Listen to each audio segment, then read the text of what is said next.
पहले चरण का मतदान कल यानी 13 तारीख 11वां महीना 2024 को होगी। दूसरे चरण का मतदान 20 नवंबर 2024 को होगी। तो चूँकि कल पहले चरण का मतदान है, इसलिए पहले चरण के मतदान के लिए संदेश, पहले चरण में जिन सीटों में चुनाव हैं, जैसे कोल्हान, दक्षिणी, नागपुर का सिमडेगा, गुमला इत्यादि का हिस्सा तथा पलामू प्रमंडल तथा अन्य उत्तरी छोटानागपुर भी कई जगहों पे पहले चरण का वोट है और संभवतः कहीं ना कहीं पार्टी में मुख्य प्रचारक के तौर पर भी मेरी ही भूमिका रही है। लेकिन आखिर हम भी एक मनुष्य हैं, हमारी आवाज़, हमारी हालत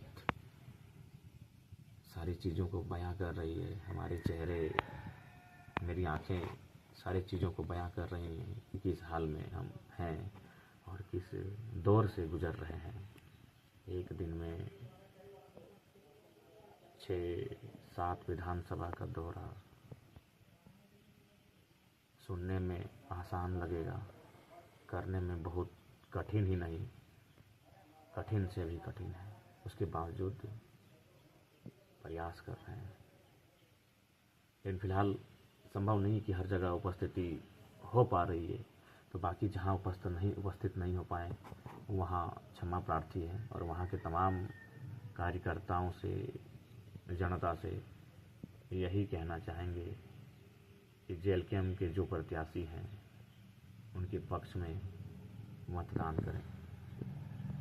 अगर कोल्हान की बात करें तो ईचागढ़ विधानसभा से तरुण कुमार महतो, जुगसलाई विनोद स्वासी, खरसवा पांडुराम हैब्रू, सरायकेला प्रेम माडी, पोटका भागीरथी हांसदा, घाटशिला रामदास मुर्मू, जमशेदपुर पूर्वी तरुण कुमार दे, बहरागोड़ा फणीभूषण महतो को हम लोगों ने समर्थन दिया है। इसी प्रकार पश्चिमी सिंहभूम से भी हमारी चक्रधरपुर, मनोहरपुर इत्यादि बहुत सारी सीटों से प्रत्याशी हैं, बसंतीपुर दीदी भी हैं। तो मैं सभी का नाम ले पाना संभव नहीं है, तो मैं चाहता हूँ, मैं आपसे विनती करता हूँ कि जो भी हमारे प्रत्याशी हैं उनके पक्ष में मतदान करें। इस बार वोट बदलाव के लिए करें।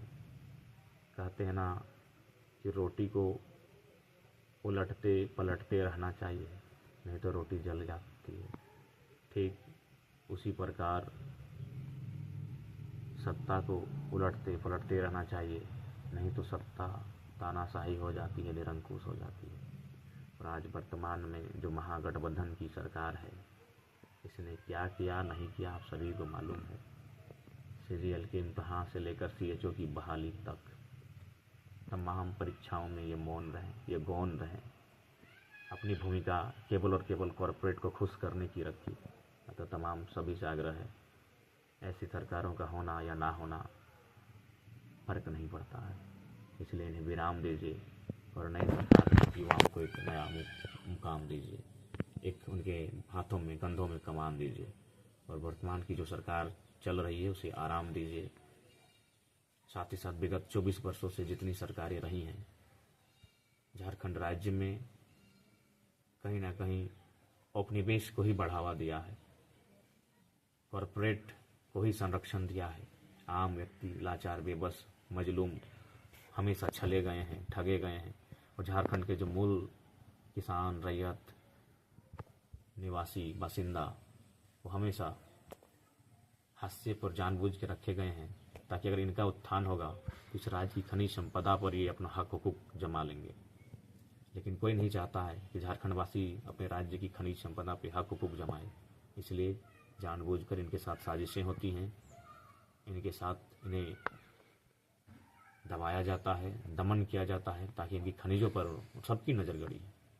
दिल्ली से लेके देश दुनिया तक तमाम कॉरपोरेट्स की नज़र झारखंड के खनिजों पर है।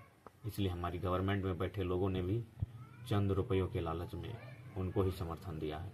इसलिए इस बार आपको सोचना है, समझना है, झारखंड को बचाना है, झारखंड को सुरक्षित करना है, कैंची छाप में मुहर लगाना है। कैंची छाप जहाँ जहाँ हमारे प्रत्याशी हैं, आप निवेदन है कृपया कैंची छाप पर मुहर लगाकर हमारे प्रत्याशी को विजय बनाएं। देखिए, ऑडियो वीडियो का खेल चलता रहेगा, वो सब पे अभी ध्यान मत दीजिए। ऑडियो वीडियो से फर्क नहीं पड़ेगा, वो भला बुरा सोशल मीडिया का काम है, और सोशल मीडिया चुनाव में पूरा गंदा ही माहौल रहता है वहाँ। इसलिए ऑडियो वीडियो ये साजिशें अभी 18-19 आते आते बहुत बढ़ेंगी। इन सब से परहेज कीजिए और ग्राउंड में मेहनत कीजिए, संघर्ष कीजिए। तो बाकी जहाँ जहाँ नहीं पहुँच पाए, संभव भी नहीं है, 70 विधानसभाएं प्रैक्टिकली देखा जाए तो संभव भी नहीं है।